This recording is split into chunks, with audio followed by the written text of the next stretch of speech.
वर्धमानमर्हन्तं नत्वा बालप्रबुद्धये विरच्यते मितस्पष्ट संदर्भ न्याय दीपिका। न्याय दीपिका प्रथम प्रकाश पूर्ण हुआ, द्वितीय प्रकाश चल रहा है और द्वितीय प्रकाश में भी हम 4 पैराग्राफ पढ़ चुके हैं, 4 अनुच्छेद। द्वितीय परिच्छेद के 4 अनुच्छेद तक हम न्याय दीपिका का अध्ययन कर चुके हैं। ये बात ध्यान में रहे कि इसमें 3 परिच्छेद हैं। पहले परिच्छेद का नाम है प्रमाण सामान्य प्रकाश, द्वितीय परिच्छेद का नाम है प्रत्यक्ष प्रकाश और तृतीय परिच्छेद का नाम है परोक्ष प्रकाश। माने ये 3 अध्याय ध्यान में रहेंगे तो पूरी विषय वस्तु आपकी मुट्ठी में रहेगी। अध्याय देखो, ग्रंथ रचना हमारे पूर्वजों का कितना उपकार है, कैसे व्यवस्थित रूप से हमारा भला हो। एक एक प्रकरण बनाते हैं, प्रकरण में परिच्छेद बनाते हैं, परिच्छेद में अनुच्छेद लगाते हैं। बड़े बड़े विद्वान उनका सुंदर संपादन करते हैं, उनका अनुवाद करते हैं। हर चीज को समझना, एक एक शब्द को, एक एक तरीके को समझना बहुत जरूरी है। वर्णन के हर शब्द में मर्म होता है। वर्णन किसे कहते हैं, विवरण किसे कहते हैं, विवेचन माने क्या होता है, निरूपण माने क्या होता है, चित्रण माने क्या होता है, साहित्य में चित्रण होता है, इतिहास में विवरण होते हैं, मेले का वर्णन होता है, क्या क्या कैसे कैसे बहुत सारी बातें हैं कहने का मतलब। तो खैर, हम द्वितीय प्रकाश के 4 परिच्छेद, 4 अनुच्छेद, 4 पैराग्राफ तक हम पढ़ चुके, जिसमें प्रत्यक्ष का वर्णन है। तो ये चीजें मुट्ठी में रहेगी हमारे। न्याय दीपिका में 3 प्रकाश हैं। प्रथम प्रकाश का नाम प्रमाण सामान्य प्रकाश, द्वितीय प्रकाश का नाम प्रत्यक्ष प्रकाश और तृतीय का नाम परोक्ष प्रकाश। तो कोई भी आपसे बोले कि द्वितीय प्रकाश चल रहा है तो आपको झट से समझ में आ जाना चाहिए कि आज प्रत्यक्ष प्रमाण का प्रकरण चल रहा है। प्रत्यक्ष किसे कहते हैं? सबसे पहले उन्होंने अपना मत प्रस्तुत किया और उन्होंने उत्तर दिया विशद प्रतिभासम प्रत्यक्षम। ये बहुत ही सुंदर पंक्तियां हैं। शास्त्रों में कुछ पंक्तियां लक्षणात्मक होती हैं, उनको कंठस्थ करना आवश्यक है, क्योंकि फिर उसी का बाद में विवेचन होता है। तो एक लक्ष्य, जैसे मूल पकड़ने से पूरा वृक्ष पकड़ में आता है, ऐसे ही परिभाषा पकड़ने से उसका पूरा विवेचन पकड़ में आ जाता है। इसलिए परिभाषा या लक्षण सूत्रों को कंठस्थ करना चाहिए।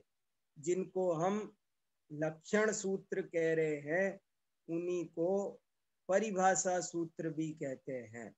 और हिंदी में तो खासकर लक्षण शब्द अब गायब सा ही हो गया है। हिंदी के पाठों में इस विषय की परिभाषा बताओ, ऐसा ज्यादा चलता है। जो भी है, बात एक ही है, लक्षण और परिभाषा। तो प्रत्यक्ष का क्या लक्षण है, प्रत्यक्ष की क्या परिभाषा है? तो ये परिभाषा है कि विशद प्रतिभासम प्रत्यक्षम। विशद प्रतिभास को प्रत्यक्ष कहते हैं। और जब ये बात उन्होंने अच्छे से सिद्ध करना प्रारंभ किया तो बौद्ध मत वाले प्रत्यक्ष किसको कहते हैं, इसकी चर्चा प्रारंभ हुई। बौद्ध कहते हैं कि कल्पना पूर्णमभ्रांतम प्रत्यक्षम। कि जो कल्पना से रहित हो और अभ्रांत हो उस ज्ञान को प्रत्यक्ष प्रमाण कहते हैं। भाषा पढ़ने में कोई बड़ा दोष नहीं लग रहा, लेकिन जब इसकी अंदर में घुसते हैं उनको कई बातें पता चलती है कि कहाँ गलती है। कल्पना से रहित, कल्पना का अर्थ है भेद कल्पना, भेद का वो से रहित होना चाहिए, अपोढ़ होना चाहिए और अभ्रांत होना चाहिए, वही प्रत्यक्ष है।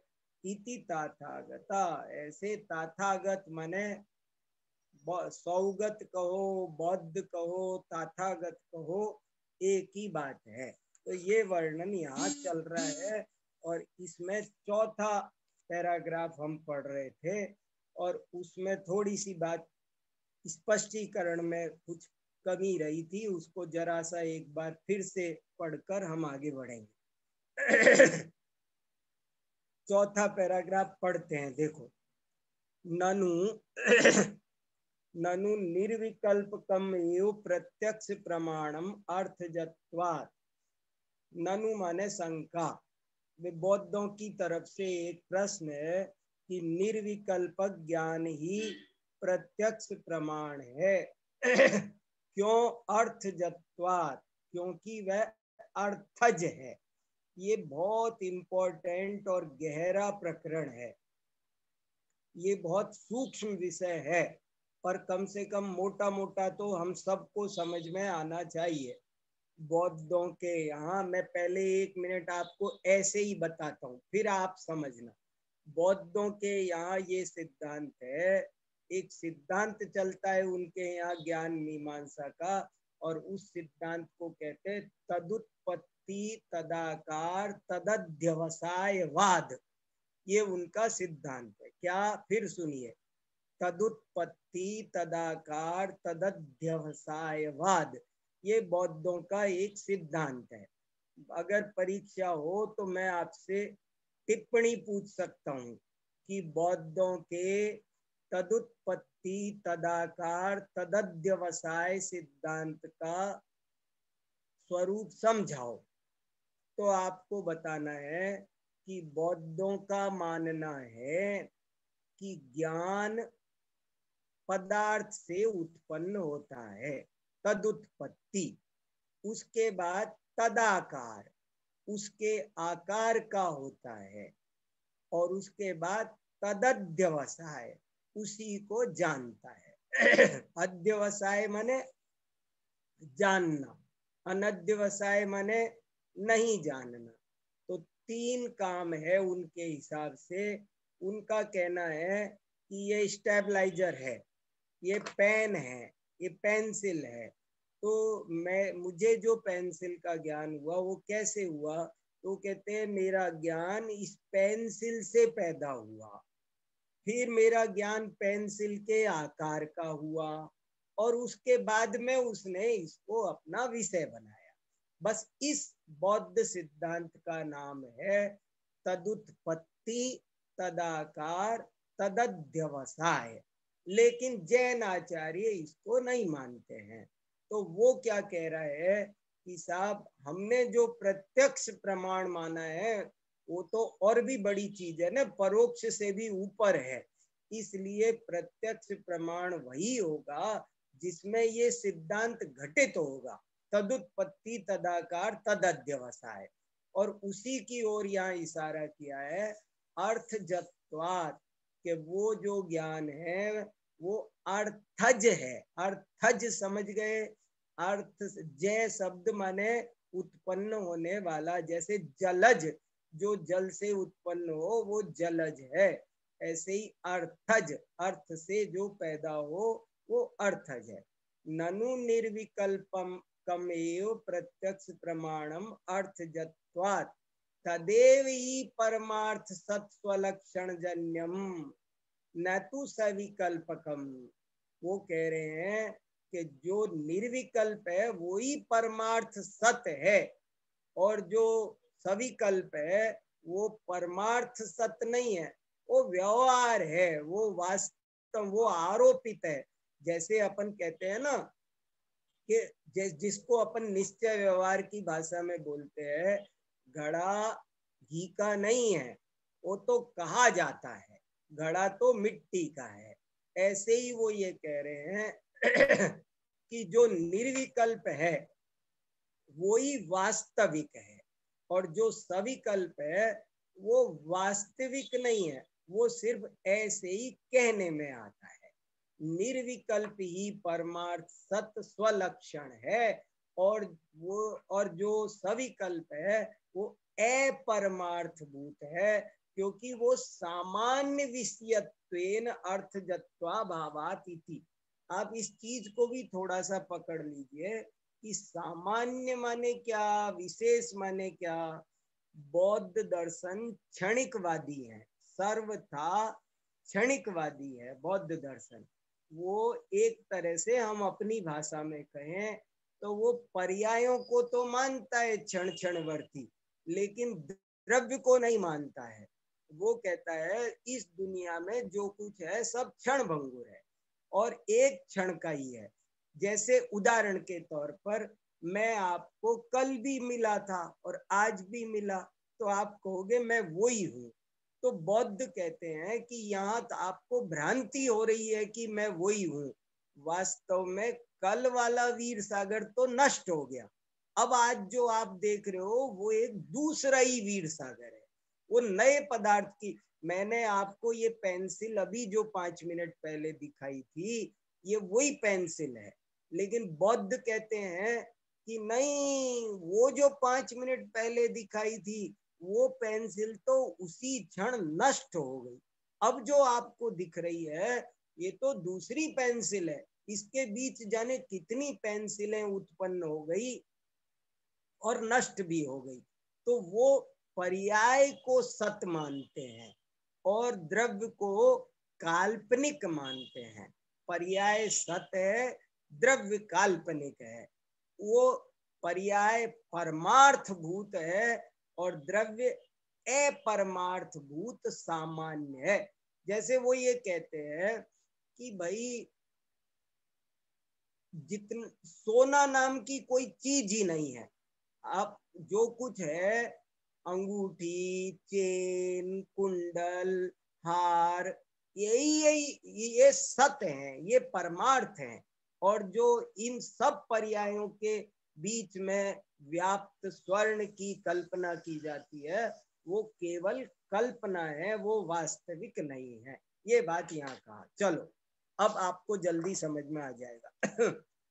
तदेव ही परमार्थ सत स्वलक्षण जन्यम न तो सविकल्पकम तस्य अपरमार्थ भूत सामान्य विषयत्वेन अर्थजत्वा भावात इति, कि वो तो अर्थज नहीं है। कौन? सविकल्पक। निर्विकल्पक है वो ही अर्थज है, ऐसा बौद्ध मत का कहना है। उनका ये प्रश्न पैदा हुआ, तब ना ना करके उत्तर दे, ना से उत्तर शुरू हुआ जैनाचार्यों का। ऐसी बात नहीं है।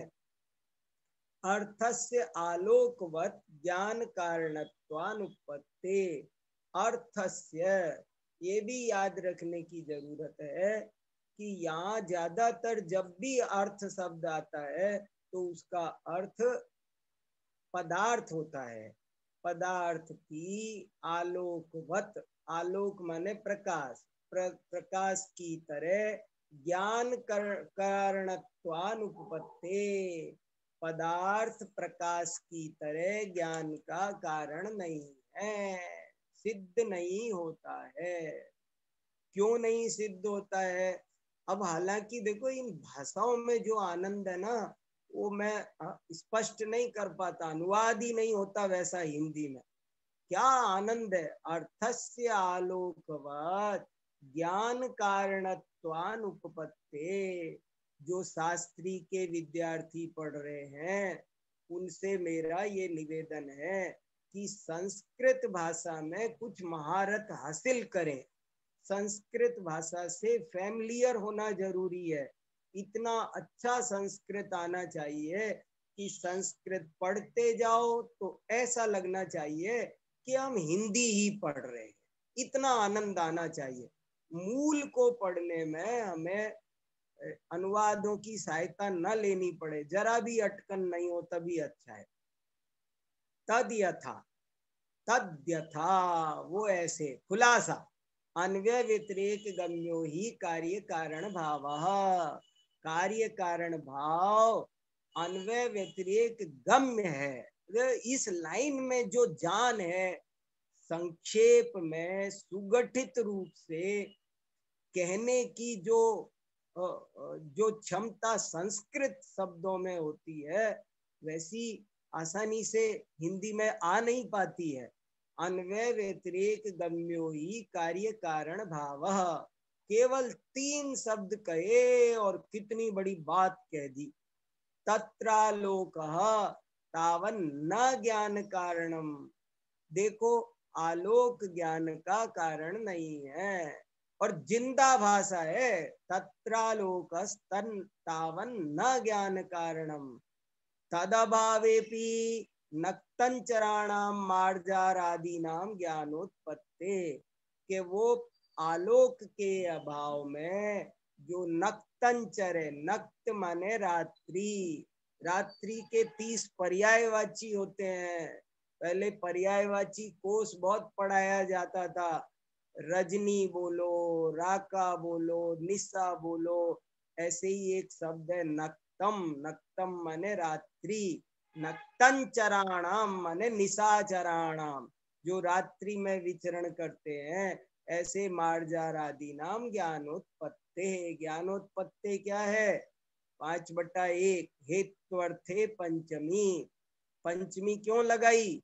हेत्वर्थे पंचमी, हेतु के अर्थ में पंचमी लगाई है कि देखो आलोक के अभाव में भी रात्रि में विचरण करने वाले मार्जार आदि के ज्ञान की उत्पत्ति होती है। तद भावेपि च भूकादि नाम तद अनुत्पत्ते, और उसके होने पर भी भूख, भूख माने उल्लू, उल्लू आदि को प्रकाश के न होने, प्रकाश के होने पर भी, उल्लू आदि को प्रकाश के होने पर भी ज्ञान की उत्पत्ति नहीं होती है। माने इस तरह से आलोक ज्ञान का कारण नहीं है। अब उसी तरह तद्वत, उसी तरह अर्थोपि न ज्ञान कारणम, उसी प्रकार पदार्थ भी ज्ञान का कारण नहीं है। तद अभावेपि केस मस्कादि ज्ञानोत्पत्ते, क्योंकि उसके न होने पर भी, तत् अभावेपि पदार्थ के अभाव में भी केस मस्कादि ज्ञान की उत्पत्ति होती है। केस मस्कादि ज्ञान क्या हुआ? केस माने बाल और मसक माने मच्छर, केस में मच्छर के ज्ञान को कहते हैं केस मसक ज्ञान, और ऐसा और किसी में भी लगा लो तो केस मस्कादि ज्ञान, के वो मसक है ही नहीं, मच्छर है नहीं, केवल केस है, लेकिन हमको ज्ञान हो जाता है मसक का। तो बताओ कैसे ज्ञान उत्पन्न हो गया? मच्छर तो था ही नहीं, फिर भी मच्छर का ज्ञान हो गया। तथा च कुतो अर्थजत्वम ज्ञानस्य, और इस तरह अर्थज पना, ज्ञान का अर्थज पना इस प्रकार कैसे हो सकता है? यही बात परीक्षा मुख में भी बहुत विस्तार से कही है। नार्थालोकौ कारणम, अब ये सूत्र का संकेत करके छोड़ दिया, पूरा उद्धृत नहीं किया। नार्थालोकौ कारणम परिच्छेद्यत्वात् तमोवत्, दूसरे अध्याय का 6वां सूत्र है। इति प्रामाण्यस्य, ये पंक्ति अच्छी है, प्रामाण्यस्य च अर्थ अव्यभिचारः एव निबंधनम न तु अर्थजन्यत्वम। क्या गजब है! देखो देखो संधियां करो। प्रामाण्य का, प्रामाण्य माने प्रमाण के प्रमाणपने का कारण, निबंधन, निबंधन माने कारण, प्रमाण के प्रामाण्य का कारण को अर्थ अव्यभिचार ही है, न तु अर्थजन्यत्वम, अर्थजन्यत्वपना नहीं है। क्या शब्दावली है, क्या इनमें भाव भरे है। अर्थ अव्यभिचार, अर्थ अव्यभिचार, कैसे कैसे शब्द है हे भगवान, ज्ञानियों की भाषा, कैसे ज्ञान में डूबे रहते हैं ये। अर्थ व्यभिचार, अर्थ अव्यभिचार, अर्थ व्यभिचार क्या, कि मैंने बोला तो पेंसिल, जाना तो पेंसिल, और वो पेंसिल नहीं थी, वो तो स्टेपलर था। तो स्टेपलर को हमने पेंसिल बोला, तो ये अर्थ व्यभिचार है। हमने जो चीज जो जैसी है, एक पेपर को पेपर बोलना, ये अर्थ अव्यभिचार है। और पेपर को, पट को घट बोलना, घट को पट बोलना, ये अर्थ व्यभिचार है। और घट को घट बोलना, पट को पट बोलना, ये अर्थ अव्यभिचार है। तो प्रामाण्य का कारण तो अर्थ अव्यभिचार है, उसको पदार्थ से उत्पन्न होगा, इसकी कोई जरूरत ना तू, ना तू नहीं तो वो अर्थजन्यत्वम तो नहीं है। वो कहते हैं, वो तो कह रहे हैं कि पदार्थ उत्पन्न से उत्पन्न होगा ज्ञान, तभी प्रामाणिक होगा। और जैन आचार्य कह रहे भैया पदार्थ से उत्पन्न होने की बात कहाँ से ले आए तुम, उससे क्या प्रामाण्य होने के लिए उसे अव्यभिचारी होना चाहिए। स्व संवेदनस्य, अब ये उनका सिद्धांत की एक जरा सी उन्हीं के ऊपर भारी पड़ गई बात।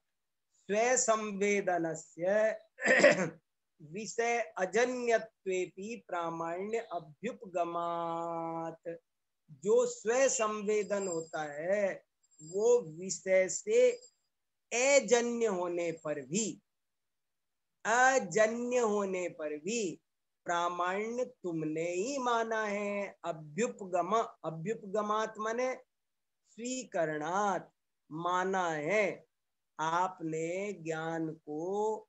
जब वो स्वयं को जानता है तब उस काल में उस ज्ञान को आपने स्वयं से पैदा नहीं होता है। फिर भी देखो बौद्ध लोग ऐसा कहते हैं कि मैंने पेन को जाना, तो इसलिए जाना कि मेरा ज्ञान पेन से उत्पन्न हुआ।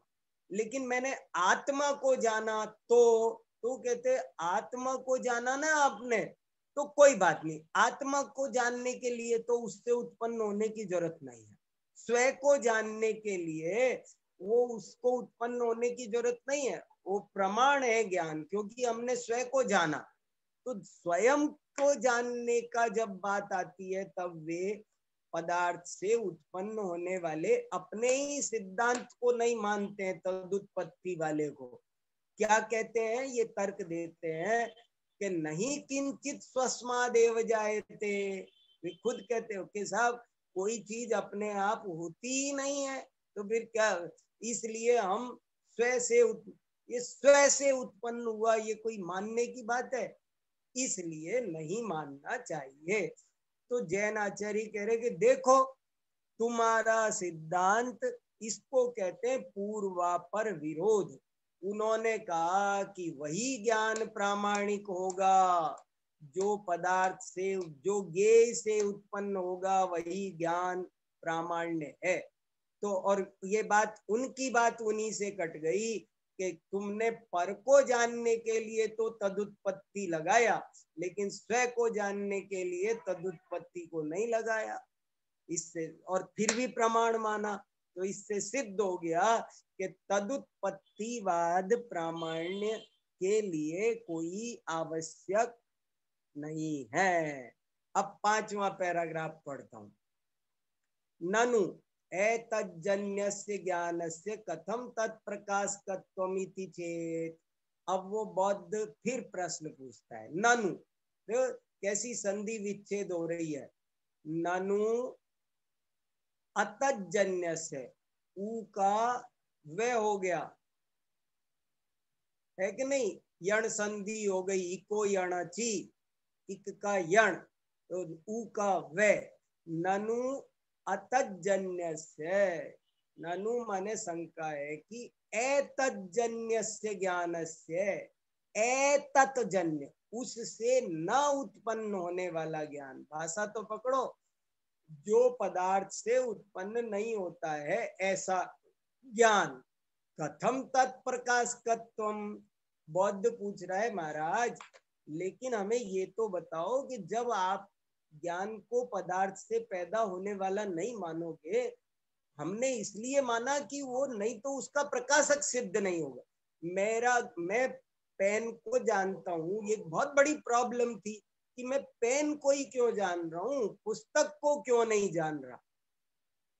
तो हमारे पास तो ये जवाब था कि भैया देखो ये बहुत बड़ा प्रश्न है और ये बहुत आध्यात्मिक, दार्शनिक, आत्म कल्याण के लिए भी उपयोगी बहुत बड़ा विषय है कि कौन ज्ञान किसको जानेगा, इसका क्या नियम है, क्या सिस्टम है। तो बौद्ध कहते हैं कि हमने तो साहब ये मान लिया कि ज्ञान जिस पदार्थ से पैदा हो ना उसको जान। जैसे मान लो मुझे वो चित्र दिखाई दे रहा है, पेंटिंग दिखाई दे, तो अभी पेंटिंग क्यों मेरे ज्ञान का विषय बनी?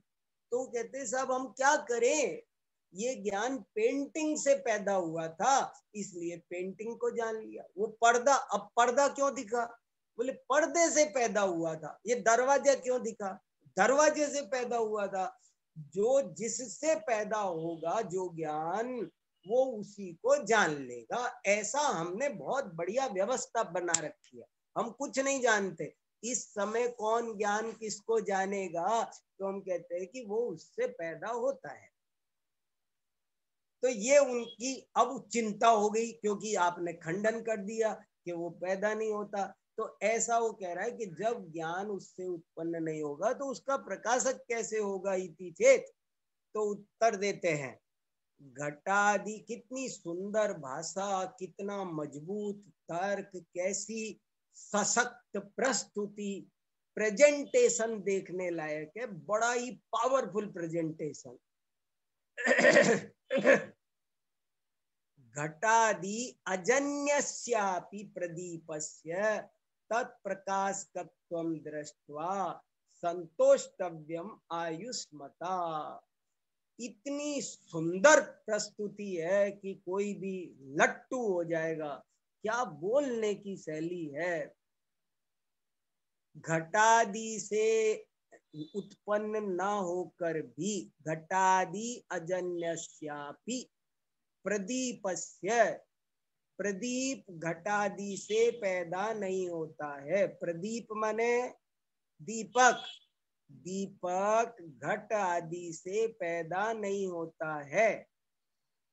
फिर भी घटादि अजन्यस्यापि प्रदीपस्य, प्रदीप घटादि से उत्पन्न नहीं होता है, फिर भी तत्प्रकाशकत्वं दृष्ट्वा, फिर भी वो घटादि का प्रकाशक है, होता है, ये देख कर संतोष कर लो ना महाशय।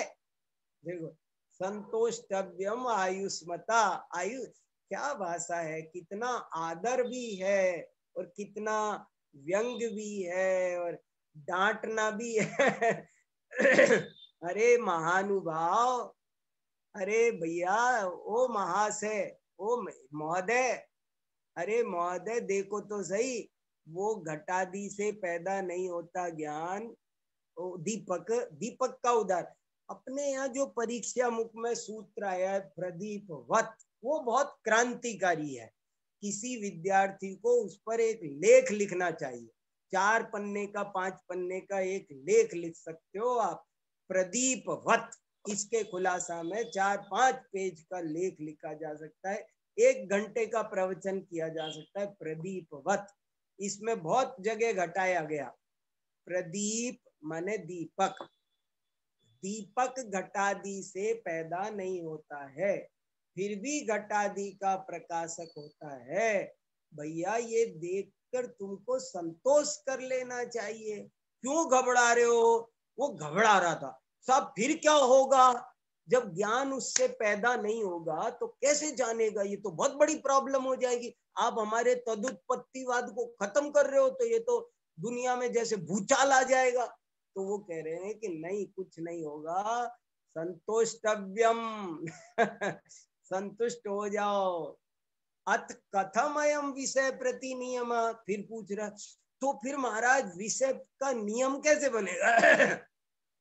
अथ, तो फिर कथम, कैसे, अयम विषय प्रति नियम, तो फिर विषय के प्रति नियम कैसे? नियम माने ये व्यवस्था कि घड़ी को ही क्यों जाना, पेन को क्यों नहीं जाना, मैंने पर्दे को ही क्यों जाना, पेंटिंग को क्यों नहीं जाना।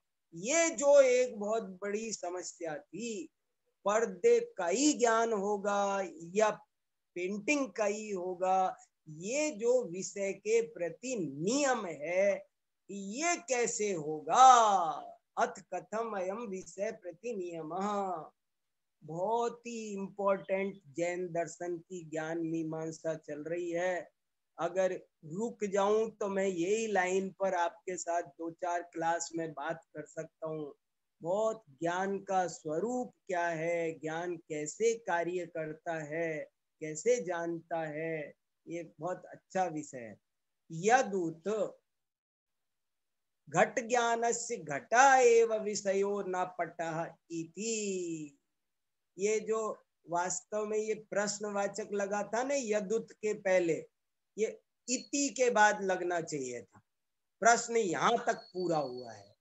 अथ कथम अयम विषय प्रति नियम यदुत घट ज्ञान से घटा एव विषयो न पटा इति, ये यहाँ तक प्रश्न है, ये क्वेश्चन है कि ये विषय का नियम कैसे बनेगा?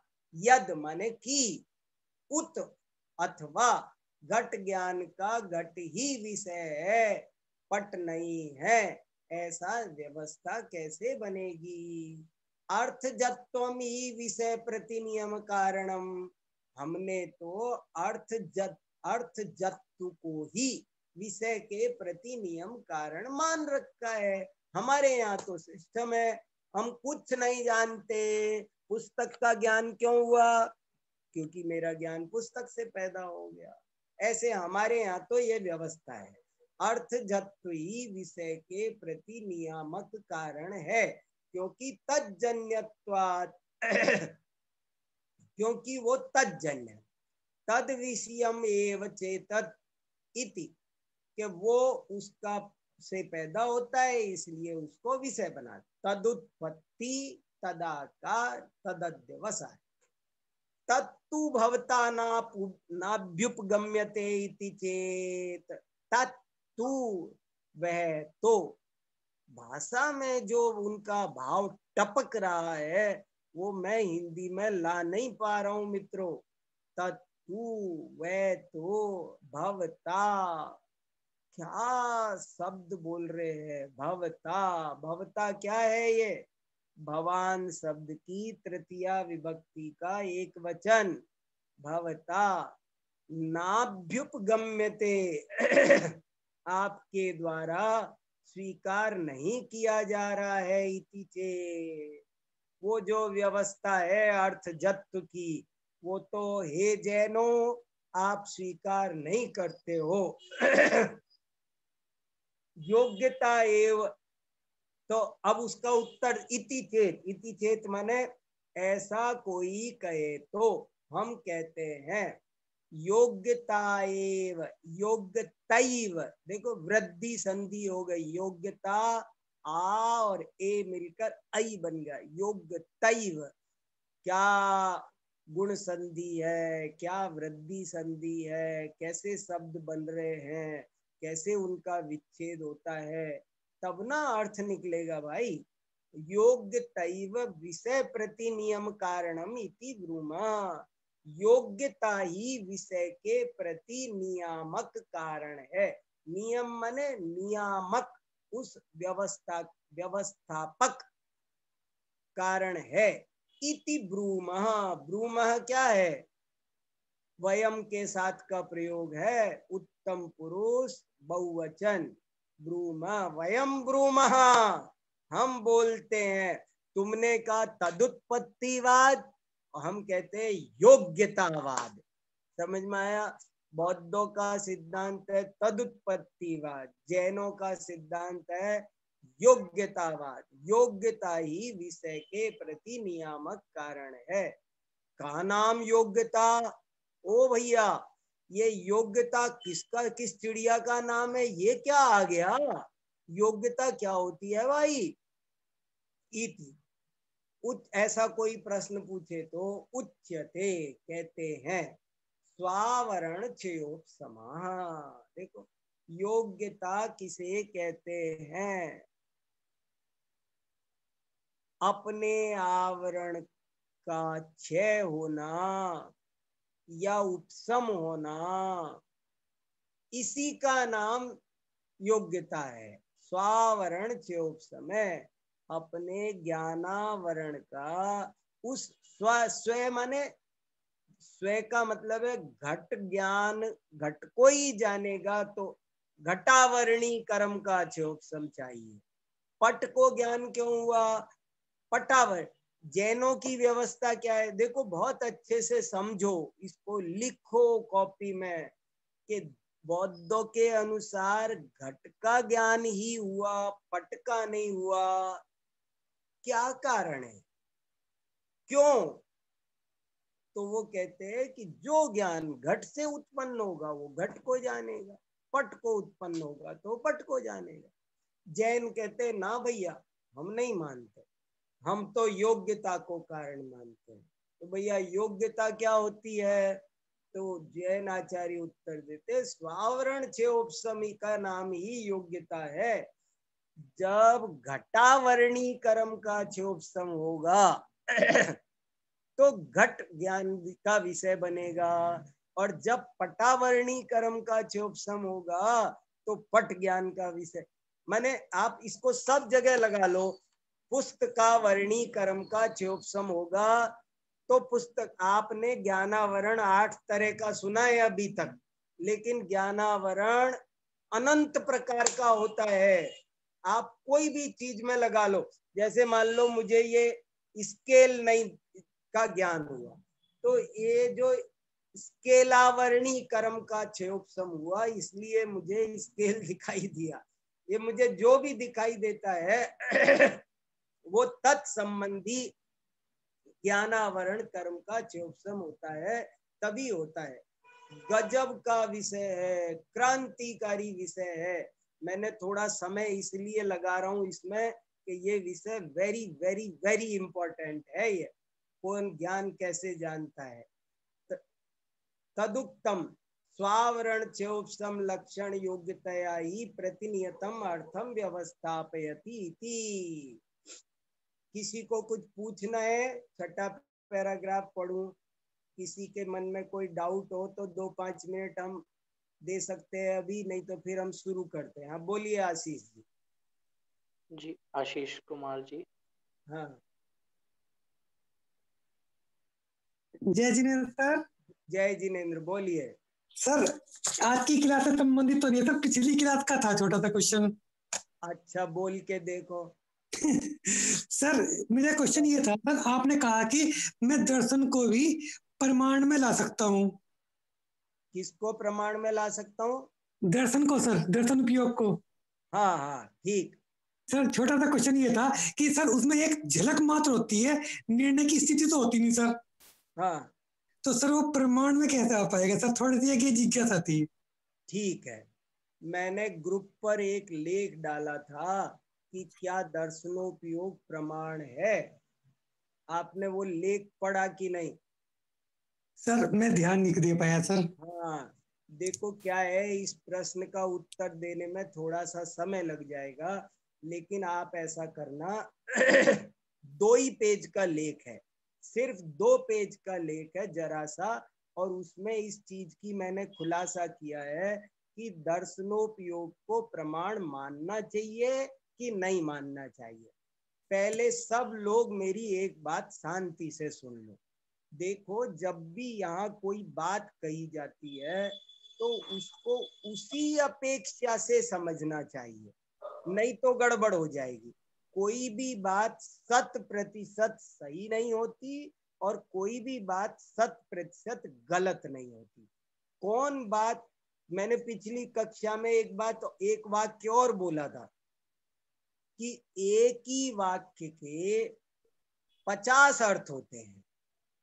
नय की अपेक्षा, निक्षेप की अपेक्षा, अभिधा, लक्षणा, व्यंजना, कोई भी एक वाक्य आप मुझे दे दो, मैं उसके 50 अर्थ कर दूंगा और उन 50 में से 49 गलत होते हैं और एक सही होता है।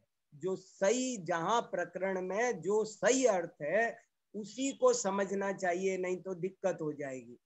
जब यहाँ पर, अब उसका संकेत में उत्तर, यहाँ जो दर्शनोपयोग का निराकरण किया गया था वो बौद्धों के दर्शन का, निर्विकल्प दर्शन का निराकरण है। ये जैन दर्शन के दर्शनोपयोग का निराकरण नहीं है, चीज अलग है दोनों के दोनों।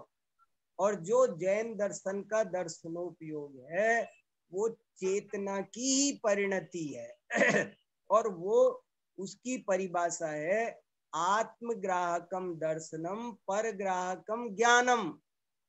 द्रव्य संग्रह गाथा 44 की टीका में साफ साफ देखो, जैसे ज्ञान, जैसे दर्पण दो तरह का होता है। एक दर्पण वो होता है जो प्लेन होता है, जिसमें कुछ नहीं झलक रहा, दर्पण केवल अपने को झलका रहा है, वो दर्पण का स्वाकार है, वो दर्शनोपयोग है। और जब दर्पण प्रतिबिंब बना रहा है तो ये दर्पण का विशेषाकार है। तो यदि हम जैन दर्शन के दर्शनोपयोग को प्रमाण नहीं मानेंगे तो आत्मज्ञान की अवस्था अप्रमाण सिद्ध हो जाएगी। ये अभिप्राय है। आप एक दफे और 2 पेज का लेख थोड़ा सा देख लेना, विशेष चर्चा फिर कर सकेंगे। हाँ नहीं सर, ये बहुत अच्छा क्लियर हुआ सर, समझ में आया मेरे, आप जो कहना चाह रहे हैं सर, मैं उसे लिंक को भी देखूंगा सर जरूर। हाँ हाँ, और अच्छा क्लियर हुआ सर। आप ये समझो कि यहाँ जो निराकरण है ना वो बौद्धों का निराकरण। हाँ जैसे नहीं, समझ में आया सर मेरे। ऐसे ही जब धारावाहिक ज्ञान की बात आती है ना तब भी समझना, वो मीमांसकों के धारावाहिक ज्ञान का निषेध है, जैनों के धारावाहिक ज्ञान का निषेध नहीं है। लोग ठीक है परेशान हो जाते हैं, जी जी जी ज्ञान सर। प्रमाण है कि नहीं है, इस पर भी हमको हर विषय में ये करना पड़ेगा। हाँ चलो कोई बात नहीं, आगे। जी जय जी ऋतु सर। हाँ ऋतु जी का प्रश्न है। हाँ बोलिए। हेलो। हाँ रितु जी, हाँ हाँ, बोलिए। जय जिनेन्द्र पंडित जी। जय जितेंद्र। पंडित जी, जैसे इसमें बताया ना कि ज्ञान को ढकने वाला जो कर्म है उसके क्षयोपशम से योग्यता प्रकट होती है, तो हाँ इसमें कर्म की ताकत दिखाई दे रही है, ज्ञान की ताकत हल्की हो रही है, कर्म की। हाँ, बहुत अच्छा प्रश्न है। बात को कहने का तरीका है, समझाने के लिए ऐसा करना पड़ता है। ये जैसे ये जमीन कितनी, तो मैं बता दूंगा कि 10 फीट, मगर इस फीट का कोई रोल नहीं है।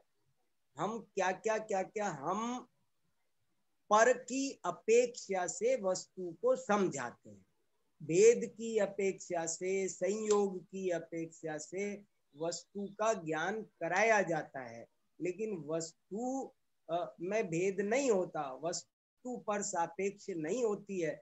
ऐसे ही योग्यता क्या चीज है, इसको कैसे समझाते जैनाचार्य।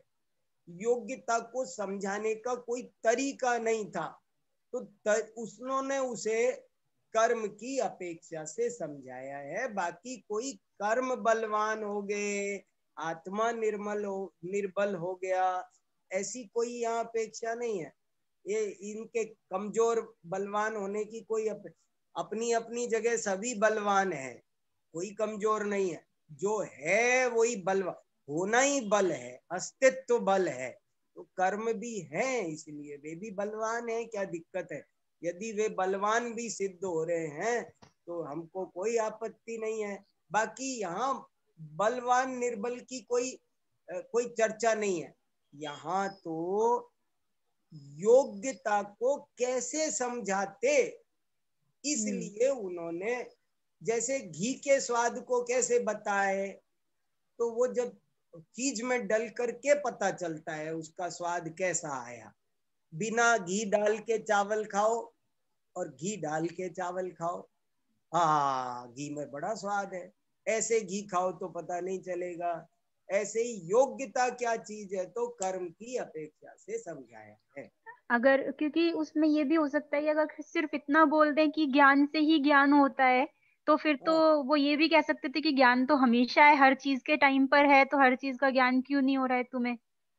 ये एक बात बात वो तो, बोल सकते थे। हाँ एक बात तो ये हो सकती थी। दूसरी, ये बात समझ में नहीं आती है, ज्ञान से ही ज्ञान हो रहा है, वो चीज हाँ। समझ में नहीं आती, समझ में आ जाए इसलिए ये कहना जरूरी था कि स्वावरण क्षयोपम से अच्छा। ज्ञान की योग्यता पकती है। हाँ जी, हाँ जी, ठीक है, जय जिनेन्द्र बहुत जी। अच्छा। अब मैं छठा पैराग्राफ पढ़ूं? जी। हाँ चलिए, देखो छठा पैराग्राफ भी बहुत अच्छा है। एतेन तदाकारत्वात् तत्प्रकाशकत्वम् इत्यपि प्रत्युक्तम। एतेन, इससे, एतेन माने इससे, इससे ही, तदाकारत्वात् तत्प्रकाशकत्वम् इत्यपि प्रत्युक्तम, इससे तदाकार होने के कारण उसका प्रकाशक होगा, इस सिद्धांत का भी खंडन हो गया, समझ लेना चाहिए। इत्यपि, ऐसा भी, प्रत्युक्तम, प्रत्युक्तम माने जो उक्त था उसका प्रतिवाद कर दिया गया, समझ लेना चाहिए। मैंने बताया ना उनका सिद्धांत है तदुत्पत्ति, तदाकार, तदध्यवसाय। तो वही बात कह रहे हैं कि हमने 5वें पैराग्राफ में तदुत्पत्ति का खंडन किया था और उससे तदाकार वाले सिद्धांत का भी खंडन हो गया, समझ लेना चाहिए। उसके बारे में हमको अलग से कुछ बोलने की जरूरत नहीं है। कैसे? एतदाकारस्यापि प्रदीपादे तत्प्रकाशकत्व दर्शनात्, कि देखो, वही देखो मैं कह रहा था ना, प्रदीप पर आप लेख लिख सकते हैं। प्रदीप के ही दृष्टांत से तदुत्पत्तिवाद का खंडन हुआ और प्रदीप के ही दृष्टांत से तदाकारवाद का खंडन भी कर रहे हैं। एतदाकारस्य प्रदीपादे, दीपक पदार्थ के आकार नहीं होता है लेकिन फिर भी पदार्थ को प्रकाशित करता है। एक तो ये बात कुछ लोग जानते होंगे, नहीं जानते हो तो मैं स्पष्ट कर दूं कि दीपक शब्द का अर्थ क्या है। दीपक माने वो जो मिट्टी का, सोने का, पीतल का जो पात्र है, उस पात्र का नाम दीपक नहीं होता है। वो जो लौ होती है, ज्योति, उसको दीपक कहते हैं। ये न्याय शास्त्र पढ़ने में और बहुत जगह ये दिक्कत आती है।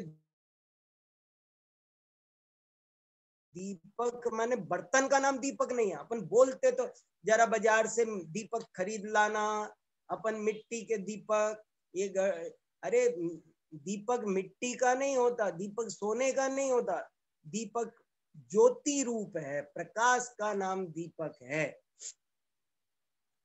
युगपत होते हु प्रकाश दीपक ते हुई, दीपक और प्रकाश दोनों एक साथ होते हैं। ये उदाहरण नहीं समझ में आएगा, नहीं तो क्या लगेगा, उदाहरण दिया सम्यक दर्शन और सम्यक ज्ञान एक साथ होते हैं। तो उन्होंने कहा जैसे कि दीपक और प्रकाश एक साथ होते हैं, तो मेरे पहले समझ में ही नहीं आता था कि दीपक और प्रकाश एक साथ कैसे होते हैं। दीपक तो पहले होता है, दीपक तो कुमार ने 1 महीने पहले बना दिया, आज हमने तेल डाला, वो देखो प्रकाश अब हुआ। तो मैं बहुत परेशान रहता था, बाद में समझ में आया, अरे बाबा वो दीपक का पात्र है, दीपक तो ज्योति का नाम है, जैसे ही ज्योति होगी वैसे ही प्रकाश होगा। क्या गजब गजब की बातें हैं। अतदाकारस्यापि प्रदीपादे तत्प्रकाशकत्व दर्शनात्, कि वो जो दीपक है, वो जो ज्योति है, वो पदार्थ के आकार नहीं होती होती है फिर भी उनको प्रकाशित करती है। ततः तदाकारवत् तज्जन्यत्वम अप्रयोजकम प्रामाण्ये, इसलिए तदाकार की तरह तज्जन्यत्व भी, तज्जन्यत्व माने तदुत्पत्ति, तदुत्पत्ति बोलो या तज्जन्य बोलो एक ही बात है, ये दोनों प्रामाण्य अप्रयोजकम, ये दोनों प्रामाण्य में अप्रयोजक है। अप्रयोजक माने इनका कोई लेना देना नहीं है।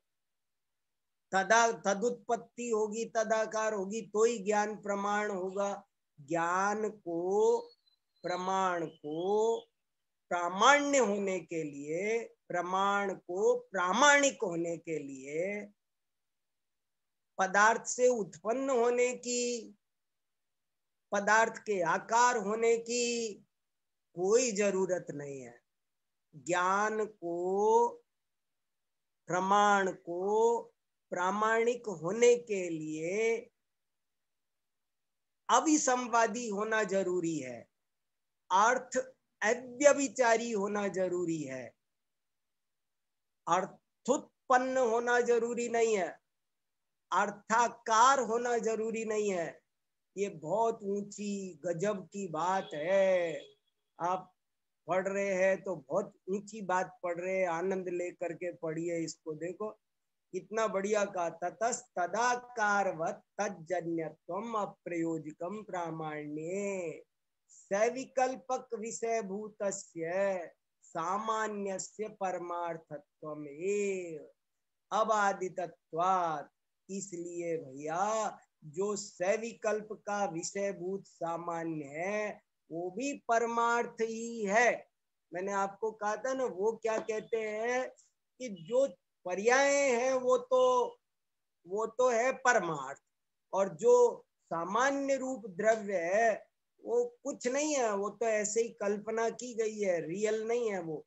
तो वो कह रहे नहीं, वो जो सामान्य है वो कोई काल्पनिक नहीं है, वो भी रियल है, परमार्थत्वम एव, वो भी परमार्थ ही है, अबाधितत्वात्, क्योंकि वहां कोई तरह की, किसी तरह की कोई बाधा है ही नहीं। वो बात है ऐसी है, क्या बाधा है उसे मानने में।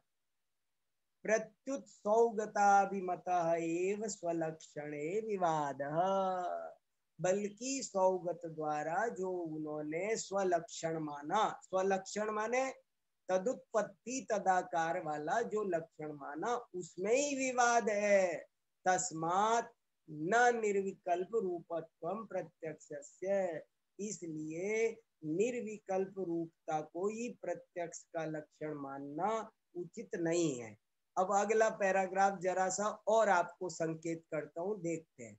नैयायिकाभिमतस्य सन्निकर्षस्य प्रत्यक्षत्व निराशा। अब नैयायिक क्या मानते हैं, बौद्ध क्या मानते हैं, ये बता दिया। अब नैयायिक क्या मानते हैं ये भी बता रहे हैं। देखो कितना, नैयायिकों की प्रत्यक्ष की क्या परिभाषा है उसकी भी परीक्षा करते हैं। और नैयायिक जो मानते हैं वो वैशेषिक भी मानते हैं। नैयायिक और वैशेषिक दोनों को मिलाकर योग कहते हैं। देखो ऊपर ही ऊपर लिखा है नैयायिकाभिमतस्य, अपनी अपनी स्क्रीन पर देखिए, ऊपर ही ऊपर लिखा है नैयायिकाभिमतस्य, और नीचे हिंदी में लिख दिया योगाभिमत, योगाभिमत। तो ये क्या कर दिया, ऊपर लिखा नैयायिकाभिमत और नीचे लिखा योगाभिमत, तो ये गलत नहीं है, सही है। नैयायिक जो मानता है उसको उनका साथी वैशेषिक दर्शन भी मानता है, इसलिए नैयायिक और वैशेषिक दोनों का एक कॉमन नाम है योग। तो योगाभिमत, तो क्या कहते हैं नैयायिक लोग, क्या मानते हैं प्रत्यक्ष का, 7वां पैराग्राफ। सन्निकर्षस्य च योगाभ्युपगतस्य अचेतनत्वात् कुतः प्रमितिकरणत्वं कुतस्तरां प्रमाणत्वं कुतस्तमां प्रत्यक्षत्वं। क्या गजब की बात है। देखो क्या कहा, वो नैयायिक क्या मानते हैं, यो वैसे से क्या मानते हैं, बोले वो मानते हैं सन्निकर्ष ज्ञान को ही प्रत्यक्ष मानते हैं। उनके यहाँ क्या लक्षण है, बौद्धों का प्रमाण लक्षण क्या हुआ। अब देखो 3 लक्षण याद रहने चाहिए, मैं अगली क्लास में आपसे पूछूंगा। जैनों का प्रत्यक्ष प्रमाण का लक्षण बताइए, तो आपको बोलना है विशद प्रतिभासम प्रत्यक्षम। जब मैं पूछूंगा बौद्धों का प्रत्यक्ष प्रमाण लक्षण बताइए, तो आपको बोलना है कल्पना प्रोढ़ मदांतम प्रत्यक्षम। और जब पूछेंगे नैयायिकों का प्रत्यक्ष प्रमाण का लक्षण बताइए, तो आपको कहना पड़ेगा सन्निकर्ष ज्ञानम प्रत्यक्षम। वे सन्निकर्ष को सन्निकर्ष प्रत्यक्षम, सन्निकर्ष को ही वे प्रत्यक्ष मानते हैं। सन्निकर्ष क्या होता है वो आगे आएगा थोड़ा, पर मैं आपको अभी बता देता हूं ताकि अगली क्लास में आपको अच्छे से समझ में आए। सन्निकर्ष किसे कहते हैं, ये बहुत इंपॉर्टेंट सवाल है। वो क्या कहते हैं, जब तक हम उनकी थ्योरी नहीं समझेंगे तब तक हम उसकी समीक्षा नहीं कर सकेंगे। सन्निकर्ष शब्द की परिभाषा याद रखो, इंद्रियार्थ संबंध सन्निकर्ष। इंद्रियार्थ संबंध सन्निकर्ष। देखो अर्थ मैंने बता चुका हूं, मैं बार बार बता रहा हूं, अर्थ माने पदार्थ। इंद्रियार्थ संबंध सन्निकर्ष है, इंद्रिय का और पदार्थ का संबंध होना, सम्मिलन होना, इसी को सन्निकर्ष कहते हैं। और नैयायिक लोग कहते हैं कि यही प्रत्यक्ष है। जैसे क्या होता है, आपने मुझको गुड़ के बारे में बताया कि गुड़ मीठा है, बोले मैंने किताब में पढ़ा, तो कहते नहीं, जब आप गुड़ को अपनी रसना इंद्री पर रखोगे, जब गुड़ का और रसना इंद्री का संबंध होगा, तब आपको गुड़ का प्रत्यक्ष ज्ञान होगा। और उससे पहले जो ज्ञान है वो ज्ञान प्रत्यक्ष नहीं है। आपने जो सुना वो परोक्ष है, और आपने जो चखा रसना के लगा वो प्रत्यक्ष है। ऐसा वो इंद्रियार्थ संबंध सन्निकर्ष है, ऐसी वो सन्निकर्ष की परिभाषा बनाकर उसको प्रमाण मानते हैं। उनका जैसे मान लो मेरी ये टेबल ठंडी है, लेकिन ये कैसे पता चलेगा, जब मैं इसको छूऊंगा। जैसे समझ लो तो एक गुलाब जामुन, वो जब तक प्लेट में रखा है तब तक हाथ में उठा लिया, यहाँ तक आ गया, जब तक रसना इंद्री से वो टच नहीं करेगा, छुएगा नहीं, तब तक मुझे उसके रस का ज्ञान नहीं होगा। ऐसा उनका कहना। इसलिए वो कहते हैं छूना जरूरी है।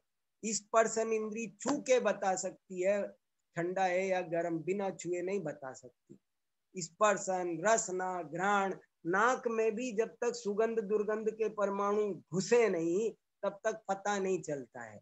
ऐसे वो इंद्रियों का पदार्थ से छूना कंपलसरी मानते हैं। वो कहते छुएगा तो ही ज्ञान होगा, बिना छुए ज्ञान नहीं होगा। और इस छूने की क्रिया का नाम है सन्निकर्ष। तो वही यहाँ कहा जा रहा है, कितनी बढ़िया बात कही जा रही है। और फिर भाषा देखो, ये अभिव्यक्ति पर मैं बलिहारी जा रहा हूं कि कितनी सुंदर और सशक्त अभिव्यक्ति है। सन्निकर्षस्य च यौगाभ्युपगतस्य अचेतनत्वात् कुतः प्रमितिकरणत्वं कुतस्तरां प्रमाणत्वं कुतस्तमां प्रत्यक्षत्वं। वो जो सन्निकर्ष है, जो योग मानते हैं, वो तो अचेतन है भैया, और अचेतन होने के कारण वो प्रमिति का साधक भी नहीं है। जब वो प्रमिति का कारण ही नहीं है तो प्रमाण कैसे होगा। और जब प्रमाण ही नहीं, कुतस्तराम प्रमाण, जब वो प्रमिति का कारण नहीं है तो प्रमाण नहीं है, और जब प्रमाण ही नहीं है तो प्रत्यक्ष प्रमाण है। ऐसा कैसे हो सकता है। हो ही नहीं सकता। ये इस तरह से हमने 7 पैराग्राफ किए। अब 8वां पैराग्राफ हम अगली कक्षा में पढ़े। जी, इस प्रकार अभी हमने द्वितीय प्रकाश प्रत्यक्ष प्रकाश के में जो प्रत्यक्ष की चर्चा चल रही है, उसमें बौद्ध जो मानते हैं कल्पना पौड़म भ्रांतम प्रत्यक्षम, उसका निराश यहाँ पर आचार्य ने किया।